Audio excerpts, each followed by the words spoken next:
네, 속 많이 상하시죠? 보수 유권자들께서는 피를 말리는 시간일 겁니다.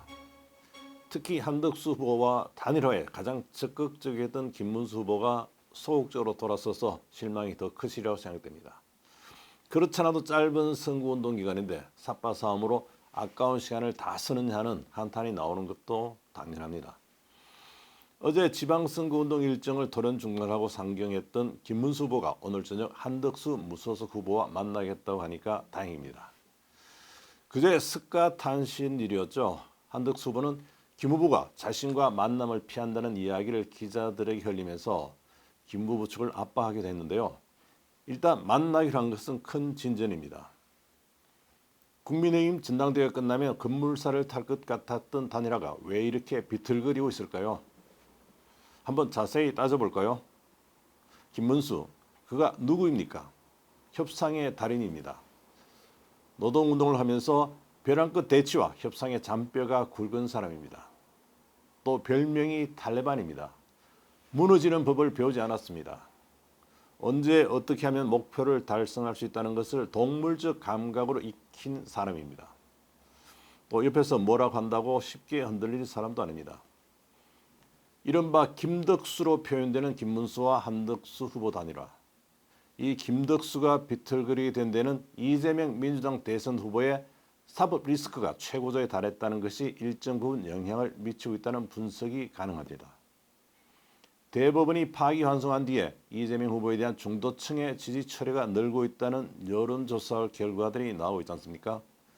게다가 서울고등법원이 선거 전에 만약 당선 무효형을 선고한다면 이 후보가 치명상을 입게 될 것은 분명합니다. 지지율이 더 빠질 겁니다.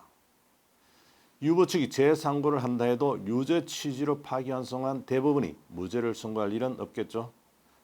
유권자들이 미리미리 판단을 하고 지지를 철회하는 겁니다. 이렇게 지지율이 빠지면 김문수, 한덕수 후보 모두 누가 나서도 이길 수 있다는 계산서를 뽑았을 겁니다. 그리고 시간이 늘어지면 한덕수 후보가 실언과 실수로 악수를 두면서 지지율이 빠질 것이라는 기대를 할 수도 있습니다. 실제 광주 사태 발언이라든지 관훈 토론회에서 사태질 같은 일들이 이어진다면 상황이 달라진다는 거죠. 시간은 김 후보 편이라고 볼 여지가 있습니다. 다음이 이재명 후보가 당선된 뒤에 무효형이 최종 선고되는 상황을 감안하고 있다는 소리도 들립니다. 대통령이 요구가 되면 2달 내에 재선거가 실시돼야 합니다. 단기전에서는 단일 후보가 돼 선수를 뛴 경력이 절대적으로 유리하게 작용하게 됩니다. 재선거에서 후보가 될 가능성이 커진다는 겁니다. 이번에 후보가 되면 후보는 당무 우선권을 갖습니다. 당대표가 되는 겁니다. 자신에게 유리한 구도로 당을 이끌 수가 있는 거죠.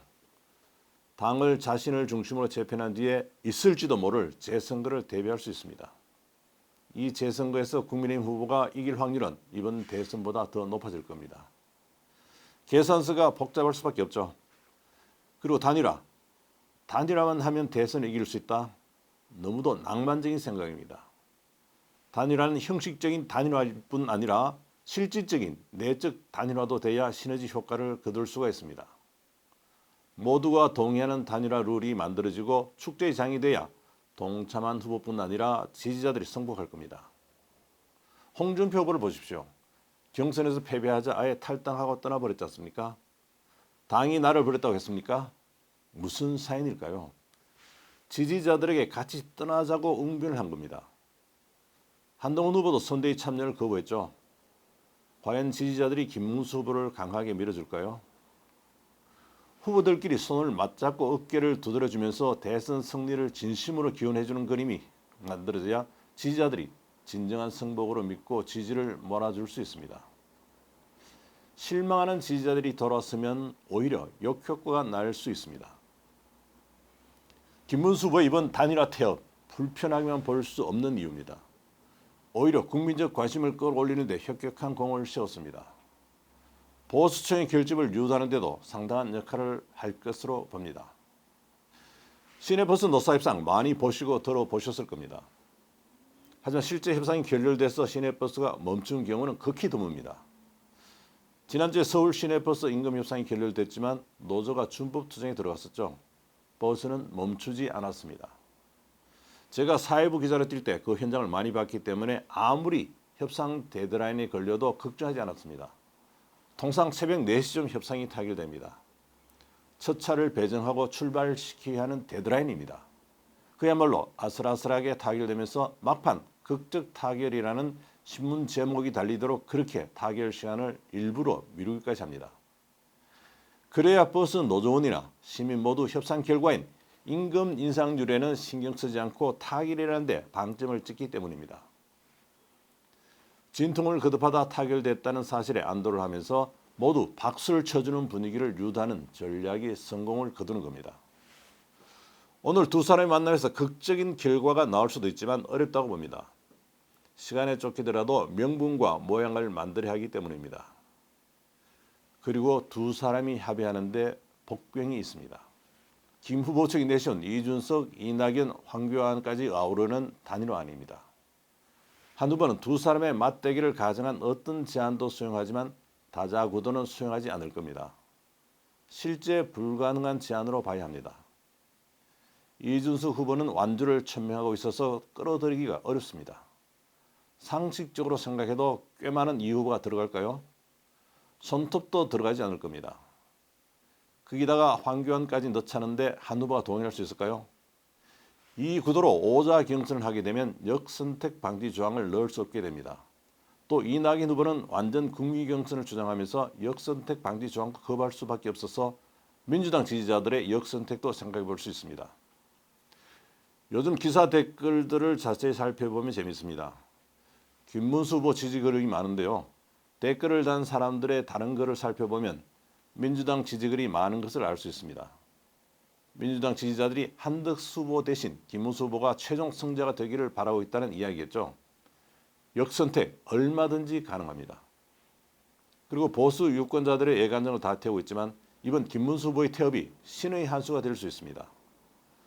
국민의힘 후보가 선출되자마자 단일화 협상을 해서 후보직을 내려놓게 된다고 가정해 보십시오. 김 후보 지지자들이 흔쾌히 한 후보를 밀어줄까요? 또 국민들은 뭐라고 하겠습니까? 야합이다, 장난치냐, 오만 용을 다 하지 않겠습니까? 게다가 덜러리 정당이 되고 말았다는 내부 한숨도 길어질 겁니다. 또 한덕수 후보가 허망하게 패배한다고 하면 한덕수 후보 지지층이 김문수 후보를 선뜻 밀어줄까요? 잘은 몰라도 편덤이 형성돼 있지 않기 때문에 한 후보를 따라 움직이는 표는 그렇게 많지 않을 것으로 예상됩니다. 그냥 투표를 포기하고 말 겁니다. 따라서 지지층을 긴장시키면서 후보와 하나 되는 심리적 유착 상태를 만드는 극적인 상황 연출이 필요한 거죠. 그게 바로 결렬될 듯 말 듯하다 타결되면서 지지자들이 안도의 한숨을 쉬게 하는 효과를 거둘 수 있습니다. 패자가 승자의 손을 들어주면서 지지를 호소할 때 패자를 지지한 사람들이 움직일 명분을 만들게 됩니다. 따라서 타결이 다소 늦어지더라도 타결만 된다면 극적인 효과를 거두는 데는 도움이 될 수 있습니다. 그리고 김문수 후보가 교황 선출 방식인 콘클라베 형식의 후보 선출 방법을 이야기한 적이 있습니다. 오늘 두 후보가 밀폐된 공간에서 서로 허심탄회한 이야기를 나누고 한 명의 후보로 단일화한 뒤에 문을 열고 나눈 상황을 많이 상상하시겠죠? 저는 어렵다고 봅니다. 신속한 여론조사가 시간을 버는 정답일 수 있습니다. 여기도 조건이 많이 붙을 겁니다. 지난 2002년 16대 대선 때였죠. 노무현 새천년 민주당 후보와 무소속 정몽준 후보 단일화. 말도 많고 탈도 많았습니다. 그때도 지금과 상황이 매우 비슷하게 돌아갔습니다. 정당 후보인 노무현 후보보다 지지율이 높았던 무소속 정몽준 후보로 단일을 해야 이해창 한나라당 후보를 이길 수 있다는 여론이 높았습니다. 급기야 민주당 내에 후단협, 후보 단일화를 촉구하는 의원들의 모임까지 만들어졌습니다. 노 후보에 대한 압박이 거셌습니다. 지금 국민의힘 3선 4선 의원들이 단일화를 촉구하는 것과 유사한 모양입니다. 당시 민주당 주류였던 김민석 의원은 탈당한 뒤에 정몽준 캠프로 건너가는 파격으로 김민세라는 별명을 얻게 됐습니다. 노무현 후보의 당내 입지가 매우 약화됐습니다. 그러나 막판 여론조사에서 노 후보가 앞서면서 단일화 후보는 노무현으로 결정됐습니다. 그런데 정 후보는 자서전, 나의 도전, 나의 열정에서 당시 여론조사 부정을 지적했습니다.